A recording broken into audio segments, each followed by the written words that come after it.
Guys, mababa ba yung mga views ng videos mo? Seryoso na to.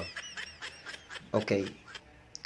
Pag-usapan natin kung ano ang dahilan at kung paano natin ito bibigyan ng solusyon. Pero hindi po instant ito at kaaralan natin yung mga nagiging kakulangan natin sa ating mga content or kung ano yung mga maling ginagawa natin kung bakit hindi tayo nakakakuha ng mas maraming views or kung papaano ba natin i-improve ang ating mga videos. So medyo mahaba yung topic natin ngayon. Kung para dun sa mga hindi interesado, hindi ko po kayo pinipilit na mag-stay dito sa video. Yung mga gusto lamang na makarinig din ng mga konting idea and solution. At observation ko na rin, disclaimer po ako na lahat ng sasabihin ko ay effective or talagang totoong totoo. Ito ay para sa sarili kong obserbasyon at meron din akong ibang basihan at ang iba rin naman napanood ko rin sa ibang mga tutorials. So i-apply din natin sa video na to.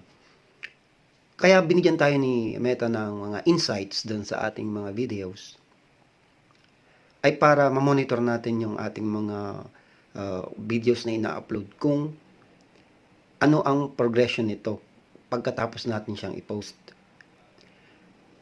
Ako, personally, ang ginagawa ko, pag ako nag-upload ng isang video, hinahayaan ko muna yan. Hindi ko sinashare sa mga group. Hinahayaan ko muna siya na si Meta mismo ang bahalang mag-distribute kung kanino niya muna gustong ipakita yung video. So, kung lumipas ang ilang oras, sisilipin ko na yun sa insights. Ngayon, sa insight, ang isang importante din na part is makita mo kung kanino ba i-distribute ni Meta yung videos mo. Makikita mo dyan yung percentage ng non-followers at followers. Laging mas malaki yung percentage ng followers sa mga gaya natin na mabababa yung views. Normal po yan kasi nagsisimula pa lang tayo.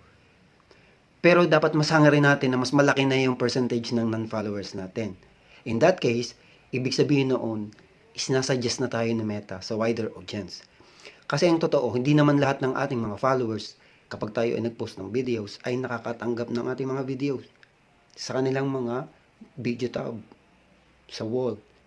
Hindi po, konting percentage lang din ng followers natin ang nakakakita ng ating mga ina-upload. Yung mga followers na yon ay yung nakikipag-engage sa atin or nagla-like, nagko-comment.